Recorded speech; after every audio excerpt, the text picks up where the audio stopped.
Did you think you saw a ghost at the Trooping the Color parade? If so, then you weren't alone. The way the king looked immediately drew comparisons to one particular royal. King Charles III's first Trooping the Color was certainly a historic moment for the royal family. Interestingly, though, it was easy to be reminded of the family members who came before Charles as we watched him on horseback during the parade. As is true with many royal traditions, the traditional garb worn at Trooping the Color certainly added to the spectacle of the parade. Beyond honoring tradition and supplementing the event's plentiful pomp and circumstance, the attire also acted to highlight the importance of succession to the monarchy. How did a simple uniform manage to do all that? Well, it made the family resemblance unusually clear to all onlookers. And in doing so, it reminded us just how important this event is, especially as it falls just 1 month after King Charles's historic coronation. As one of the many changes he's made to tradition since taking over as king, King Charles III revived the decades-old horseback riding tradition at Trooping the Color.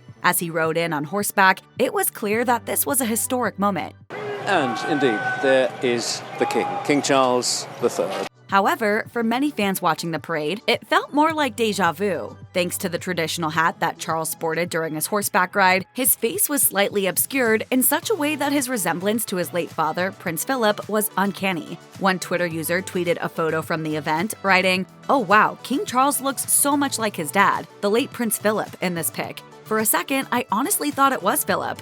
One user commented, "When I see him in this uniform, I always think he looks like his father, Prince Philip." Yes, the similarities were close enough to make some viewers actually confuse the father and son, making this family resemblance act as a reminder of those who came before the new king.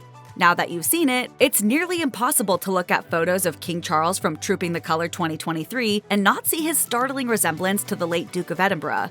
The set jaw, stalwart expression, and even his stance on horseback are all jarringly the same. But get ready for another round of Uncanny Valley. This isn't the only point in time where the father and son have had people doing a double take. During a previous Trooping the Color, then Prince Charles and Prince Philip looked almost like twins. At first glance, and maybe even after a third, photos from the ceremonious occasion will trick your mind into believing you're seeing double. But this simply isn't Prince Philip's convincing body double keeping a watchful eye on him. It's Charles at his side looking remarkably like his father. Both are in traditional Welsh guard garb and on horseback, making the two royals look more akin to brothers than father and son. Perhaps the importance of the uniform and its connection to Prince Philip is why King Charles wore the exact same expression we so often saw Philip wear during a procession. Before his death, Prince Philip held the title of Colonel of the Welsh Guards. He passed this title down to his son. For Vanity Fair, King Charles would later give the title to his own son, Prince William.